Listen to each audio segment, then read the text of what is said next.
How can utilities avoid the bidding challenges that come with pipeline rehabilitation projects? As trenchless technology expert Cindy Preuss explains, there are actions that you can take in the contract prepping stage to get competitive bids. Check it out.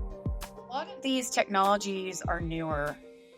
This isn't your standard specifications, your standard details that your utility owners have had for many years that they can just offer to consultants or their engineers for design.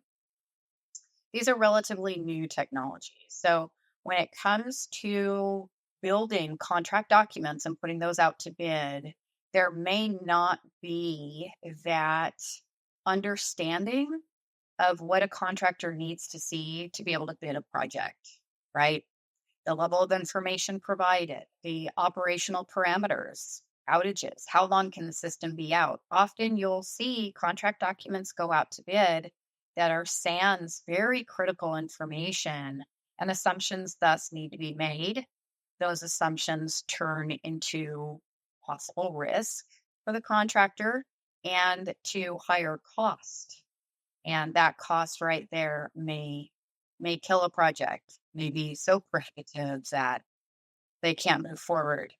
What strategies do you have for a utility that's looking to get competitive bids on a water main rehab project? Separation of civil and specialty work is a really palatable place to make that distinction.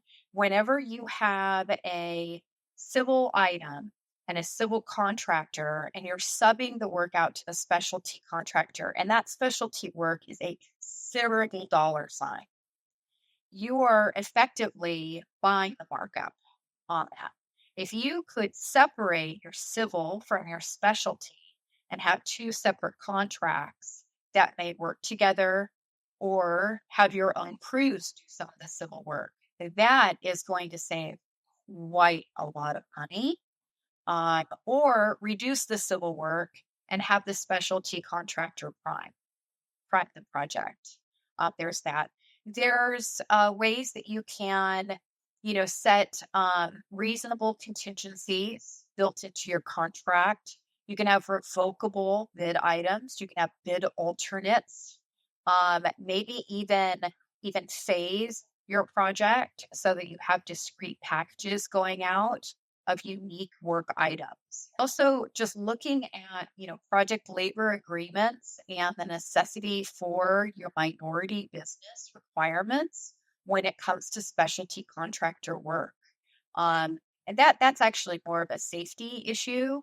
But you may not see bids from some pretty big contractors if you have those requirements tied to the specialty work, because what they then need to do is go hire through the union for inexperienced workers that are not skilled in that particular area. So that's just something to really think about. And another reason to perhaps separate out the packages from your civil to your specialty.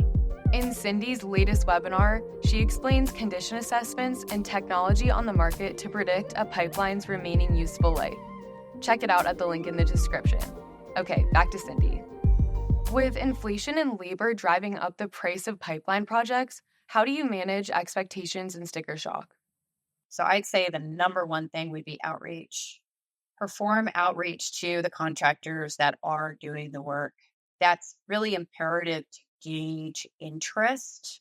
And then you can take that back to the owner and maybe make a different call before the bid goes out, perhaps to delay the bid so that you're able to capitalize on more contractors based on their availability.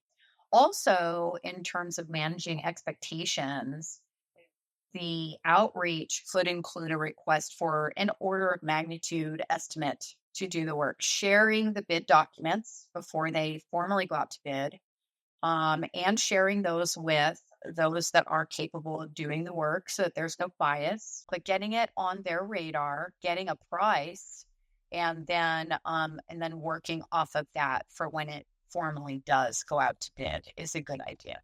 Cindy, it was so great talking with you today. Thank you so much for being here.